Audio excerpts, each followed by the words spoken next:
शुभ सकाळ मैत्रिणींनो.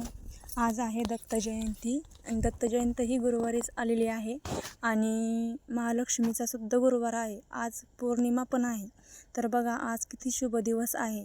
तर आपण पौर्णिमेला आणि अमावस्येला हा हळदीचा लेप उंबरठ्यावर लावत असतो. तर तुम्हीही लावत चला. शुभ मानलं जातं आणि ते आपल्यासाठीही शुभ आहे. आपण आता हे पूर्ण हळदीचा लेप लावून घेणार आहोत. आपला हळदीचा लेप लावून झाला की आपण त्यावर कुंकवाने 2 स्वस्तिक काढणार आहोत. अगोदर एकदम स्वच्छ पुसून घ्यायचं आहे आणि मगच हळदीचा लेप लावायचा आहे. आपण आता स्वस्तिक ह्या बाजूने एक आणि त्या बाजूने एक काढणार आहोत.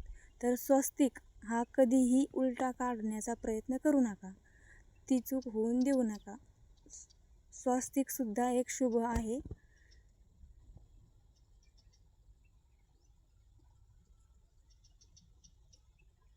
तर आपले हे 2 स्वस्तिक आता काढून झाले आहेत. आपण तिथे आता छोटीशी रांगोळी काढणार आहोत उंबऱ्यावर आणि उंबरठ्यावर रांगोळी काढून झाल्यावर खाली पण एक छोटीशी सिंपल आपली रांगोळी काढली तरी पण छान वाटते. आता मला वेळ नसल्यामुळं मी डायरेक्ट छाप्यानेच रांगोळी काढते.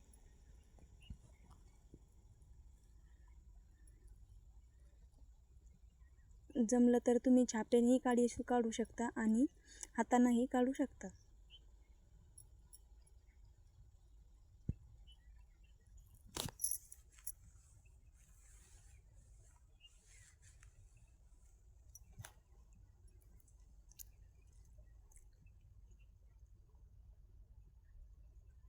आता ही आपली महालक्ष्मीची आणि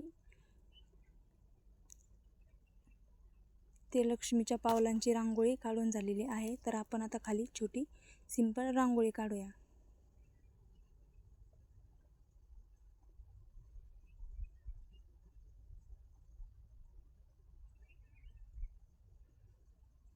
आणि आपल्या दारामध्ये रोज थोडा जरी सडा टाकून त्याच्यावर छोटी रांगोळी काढली तरी पण चांगलंच आहे.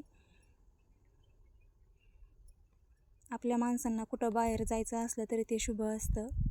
सर्व कामे होतात. कुठलाही अडथळा येत नाही आहे आपल्या कामाला.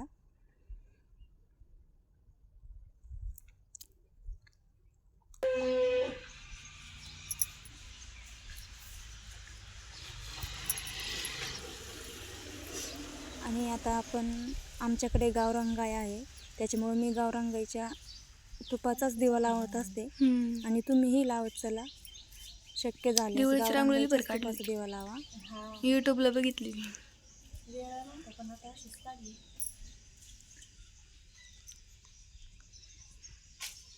हा दिवा आपल्या कधीही आतमध्ये जाताना उजव्या हाताला आला पाहिजे. आता हे मी उजव्या हाताला दिवा ठेवत आहे. तर बघा, तुम्हाला आवडल्यास नक्की कमेंटमध्ये सांगा कसं वाटतंय. बघा आता हे स्वस्तिक आणि पाऊल किती छान वाटतात. रांगोळी